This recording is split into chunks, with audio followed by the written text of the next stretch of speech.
Hello and welcome to episode number 8 of my Just Flying series. We're starting at this lovely day here at Glenorchy. We've got the DC-3 out for this flight, so let's get ourselves airborne first and can have a bit more of a chat then.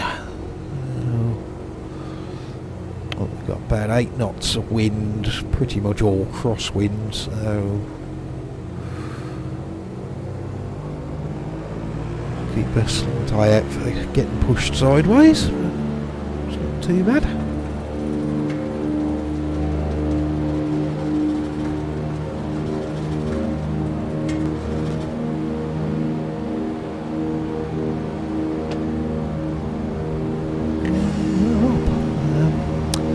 Yeah, that valley over on the right, that's probably where I would have headed for on a clear day, but obviously with this cloud, yeah, I think what we're going to do is if we just climb straight on this heading, there's plenty of room ahead of us, isn't there, so we're not going to run into a mountain there. Climb through the cloud and get to a point where we can see where we're going. We can make a plan from there.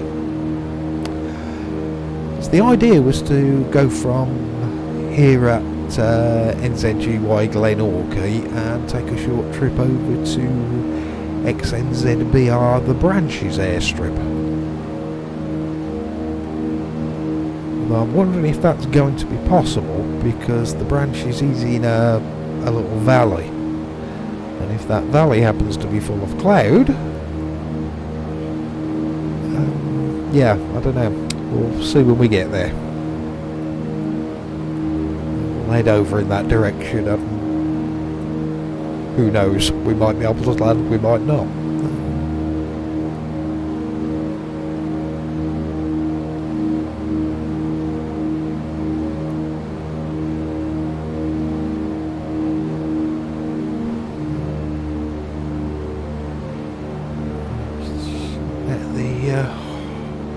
Throttles and the props. Apart from that, all good. Still climbing.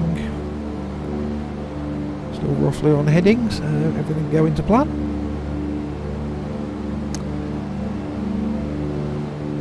And we're now on the top. Okay, then yeah, let's turn right and head in the general direction. We do have the explain map open, even though you can't see it on this screen. I'm using that to point us in the general direction of where we're going, and yeah, we'll see what it's like when we get there.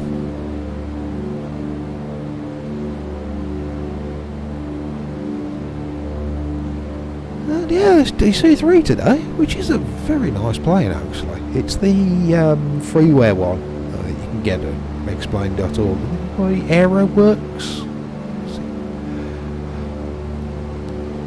It is a lovely thing for a freeware aircraft, isn't it? It's probably been at least 6 months since I've actually took it for a proper flight. And I really should use it a lot more, because it kind of ticks all the boxes of being my kind of aircraft. Big, slow, lumbering thing, kind of like that. Obviously the cockpit with actual dials and needles. That's certainly a big one for me. Just don't like glass cockpits at all. You know, each to their own. I could see why people, yeah, possibly would like stuff like that, but no, just doesn't do it for me in the slightest. I certainly prefer the old school things. Cargo today. We're taking a cargo of aeroplane seats.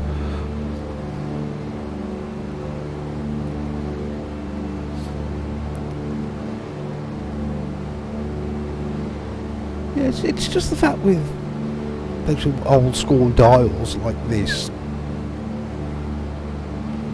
I don't know, maybe it's just a lack of experience of using a glass cockpit, but I can have a quick glance at instruments in a plane like this and my brain assembles information a lot quicker and easier from old school steam gauge dials than it does from modern avionics suite and glass cockpits. And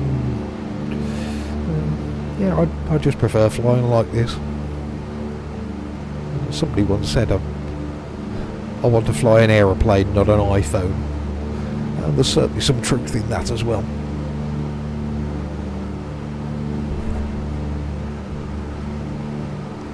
Yeah, maybe that should be my next little side project, of learn how to fly this properly, get it out a little bit more, read the manual.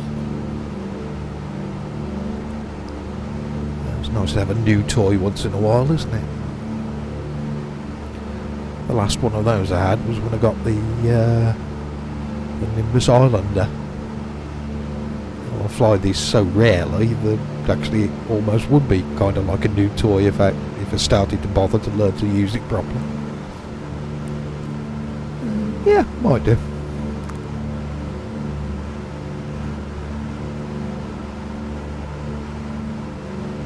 Yeah, because that's one of the other things as well. In general, I don't fly tail draggers very often. And it's not because of the flying or the landing or anything like that. The main thing about it, for me, is, especially as being somebody who builds scenery, is I make what I hope are nice looking airports. But when you're taxiing around in a tail dragger, the nose is way up in the air, so it restricts your view. With tricycle gear aeroplanes, like the Baron, which I use an awful lot, you can see fine out the window, so you actually get to see this airport that I've made. The thing is, with this DC-3, even though it is a tail dragger, you do get a reasonable view out the front window still, so even my main bugbear against tail draggers and not having a good view, you can't really say that with this. So maybe this might be a little thing for me. Learn how to use this plane properly.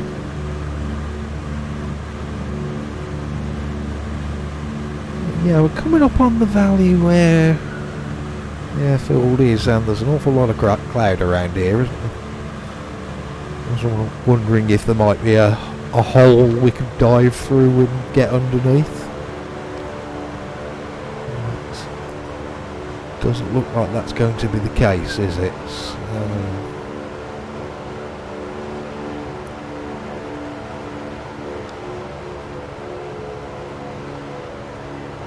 So I think what we're going to do instead is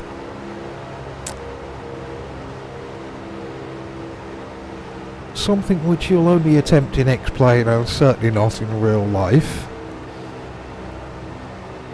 Is I've got the X-Plane map which will show me roughly that I'm in the valley, and then if I just make a descent through the clouds following the valley on the map, we might come out underneath the cloud at the bottom. That's assuming that there is a gap between the ground and the base of the clouds. Now we'll also put the wheels down as well, then if we do run into the ground, instead of an instant crash, if you've got the wheels down, there's a possibility I might be able to bounce and survive on the wheels. Yeah, fingers crossed. Let's see what happens.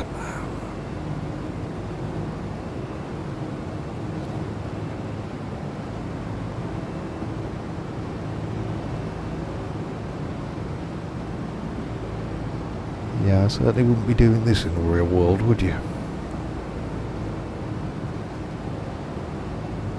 Still in the middle of the valley according to the maps.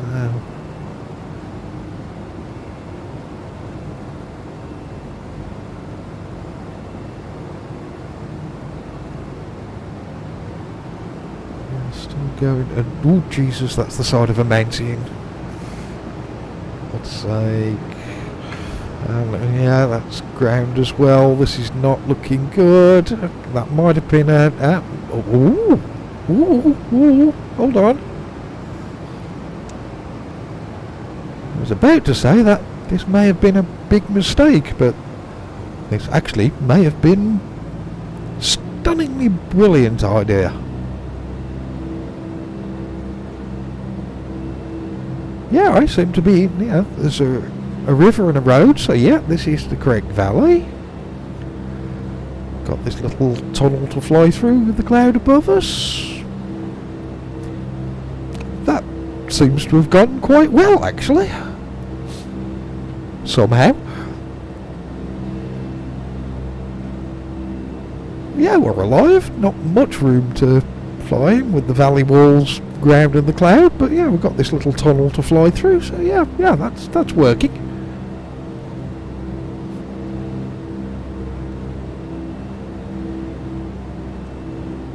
Next issue then is the airfield, which is up ahead.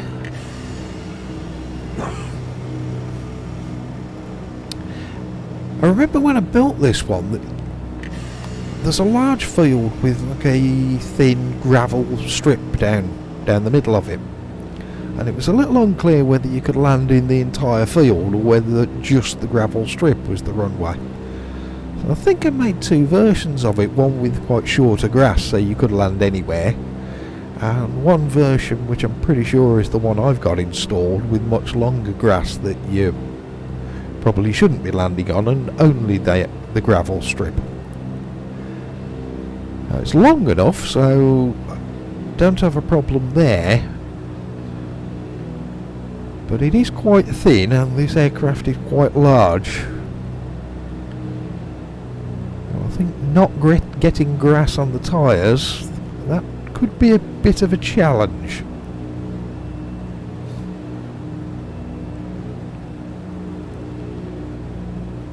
Landing in general might be a bit of a challenge too, because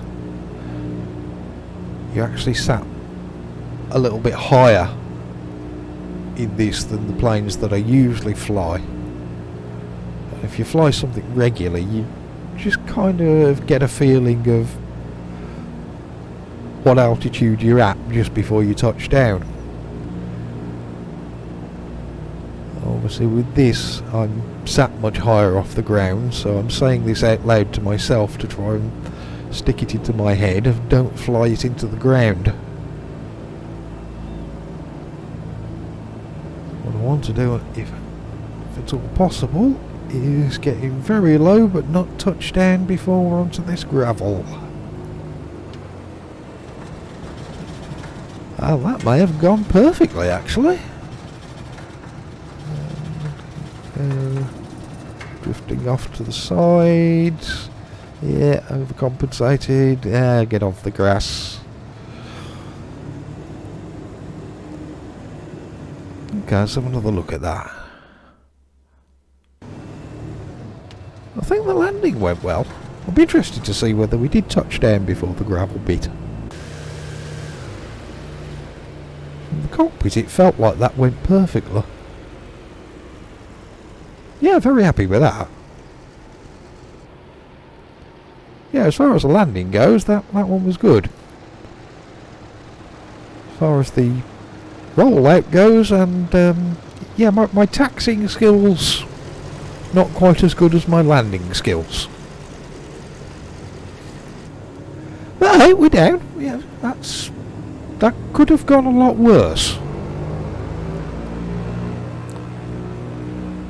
Yeah, welcome to XNZBR The Branches. Which is actually a very nice little airstrip in quite a pretty valley on days when you can see the valley. If you did miss this as an upload, yeah, it's worth checking out. I think this is one of the better places.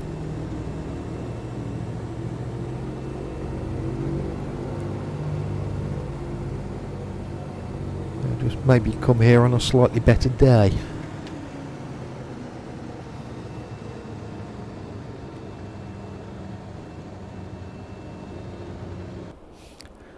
So there we go then. the end of episode 8, where we have successfully arrived, even though I'm not entirely sure how. But sometimes you just accept the result and think, yeah, that's near enough. So that'll do for this episode then. Thanks for watching. I'll see you again soon for another one. Bye.